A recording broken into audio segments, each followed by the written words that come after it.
Excel workbooks can be used completely electronically, but sometimes you need to print them too. It's important to understand the basics of printing, plus the other things you have control over, like what parts of the workbook to print and more.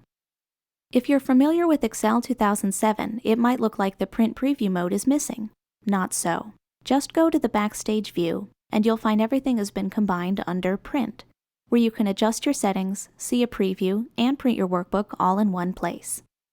If your workbook contains multiple sheets, the first thing you'll need to do is decide whether to print only the active sheets, which is the default print method, or the entire workbook. You can also narrow it down to just your current selection. Let's go back to my workbook for a minute so we can take a look at what these options mean. A worksheet is considered active if it's selected, like my 2010 worksheet is selected now. To print multiple worksheets, just press and hold Control on your keyboard while you click the other sheets that you'd like to make active. Now Excel will print the worksheets for 2008, 2009, and 2010. But that's not what I want. The data I'm after is more specific, the sales records for the top 40 salespeople in 2010. I've already sorted that information from largest to smallest and marked the top 40 with a gold star. But how do we go about printing it? We'll use the option to print only the current selection. First, you'll need to select the data you want to print, including your header row. Now go back to the print pane in the Backstage view. Keep your eye on the print preview and notice how the print area changes when we switch from Print Active Pages to Print Selection. Now only my current selection will be on the printout, the top 40 salespeople for 2010. I do see some other things I'd like to address now, starting with the page orientation. Our current orientation is portrait or vertical, a good choice when your goal is to fit more rows on each page. I'd like to switch to landscape or horizontal so I can fit more columns instead. Another option is to go to scaling and choose Fit Sheet on one page from the drop-down menu. This automatically shrinks your printout so the whole thing fits on a single sheet of paper. I'm going to stick with no scaling, and then take a closer look at how Excel is handling the data. There's enough of it here that the last couple of rows have to be listed on a separate page, and the months have been split up too. That's not a problem. The printout will be nice and easy to read once we add column and row headings to each page, also known as print titles. For example, it would help to know what months these figures are for and the employees that they belong to. All you have to do is go to the Page Layout tab, and then click the Print Titles command.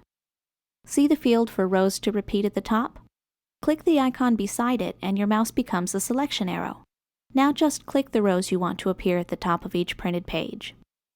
Click the icon again to go back to the dialog box and do the same for your columns if you have any you'd like to repeat. In my case, I want the employees' names to appear on every page. Click OK, and we'll be able to confirm the change once we get back to the print pane.